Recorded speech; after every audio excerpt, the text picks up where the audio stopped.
My dear friend, कैसे हैं आप लोग। आज हम ना पढ़ेंगे व्यंजन ट। व्यंजन ट। तो उसके पहले ना मैं कुछ बताना चाहती हूँ। अभी अभी ना जो रिपब्लिक डे गया है ना, उस पर ना बहुत ही ना खूबसूरत सा प्यारा सा ना मेरी बेटियों ने कुछ ड्राइंग वो बनाए हैं, क्राफ्ट। वो देखते हैं। ये रहा वो क्राफ्ट जो मेरी बेटी ने बनाया है रिपब्लिक डे पे। ये हमारा तिरंगा प्यारा प्यारा, देखिए। और दूसरा है ये क्राफ्ट, ये मेरी बेटी ने बनाया है। अभी जो रिपब्लिक डे गया ना, गणतंत्र दिवस, रिपब्लिक डे को ना गणतंत्र दिवस कहते हैं। बहुत से ना अभी कुछ अनुभवी लोग हैं, मैंने देखा भी है, नाम नहीं लूँगी मैं। किसी को ना पता ही नहीं रहता कि गणतंत्र किसे कहते हैं।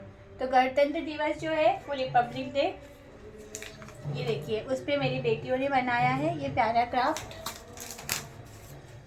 ये झंडा उन्होंने अपने हाथ से बनाया है चार्ट पेपर से। और एक ये नाम भी लिखा है इस पे, क्या लिखा है, दिव्यांशी। ये मेरी बेटी ने बनाया है। ठीक है, तो आज हम पढ़ेंगे ना व्यंजन ट। और ट का ना जो इंग्लिश उच्चारण होता है वो होता है टी। टी से ट। तो ना ट लिखते कैसे है वो हम देखते हैं। टी लिखना तो मैंने आपको ऑलरेडी बताया है। ट कैसे लिखते हैं ना वो देखते हैं हम। फर्स्ट आएगा ना कि स्मॉल स्टैंडिंग, ना एक कर्व आएगा, ऐसे हाफ राउंड पकड़ो ना, स्लिपिंग लाइन। तो ये हमारा हो गया ट।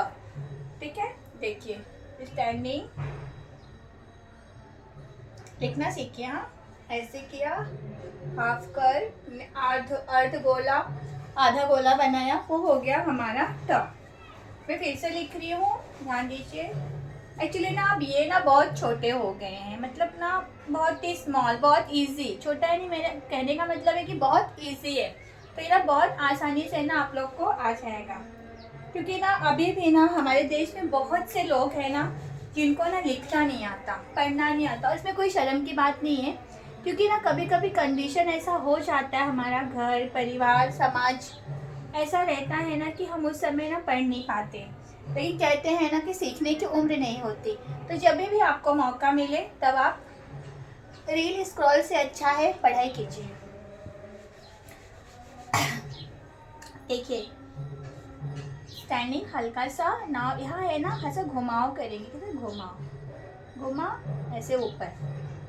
शुरू में थोड़ा बहुत प्रॉब्लम होती है लेकिन फिर ठीक होता है। बच्चों को भी सिखाते समय ना आप डॉट्स दे सकते हैं, आपका डॉट्स ऐसे राउंड में आएगा। शुरू में डॉट्स ना परफेक्ट नहीं होते, लेकिन जैसे ही ना डॉट्स पे लिखने की आइडिया हो जाए ना तो परफेक्ट हो जाते हैं। ठीक है, तो हम ना डॉट्स से भी सीख सकते हैं कि ट कैसे लिखते हैं।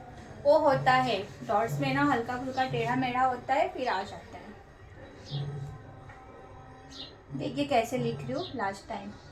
मैं बार बार इसलिए लिखती हूँ ना क्योंकि मुझे ऐसा लगता है ना कि कोई भी चीज़ ना बहुत जल्दी माइंड में नहीं जाता, थोड़ा समय लगता है। तो हमें ना प्रैक्टिस करते रहना चाहिए।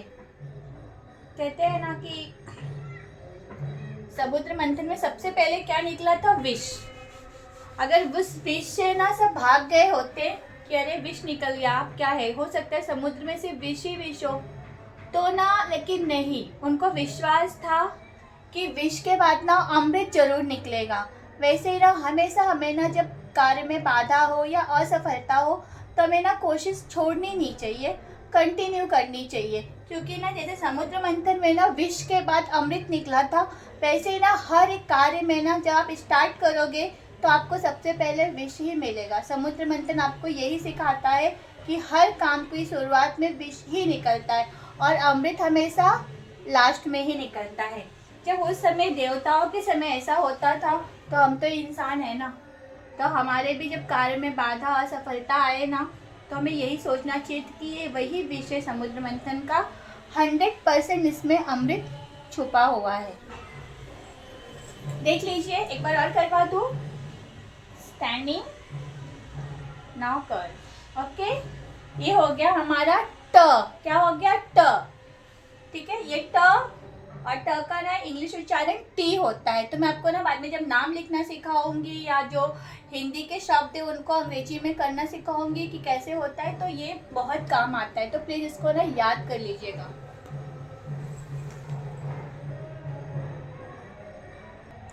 अब हम देखते हैं ना ट से ना आता क्या है।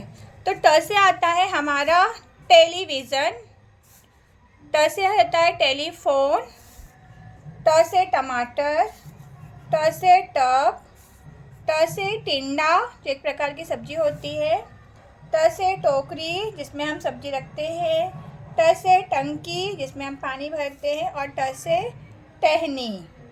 ओके, तो ये है हमारा ट और ये उससे आने वाले सारे शब्द। बाय।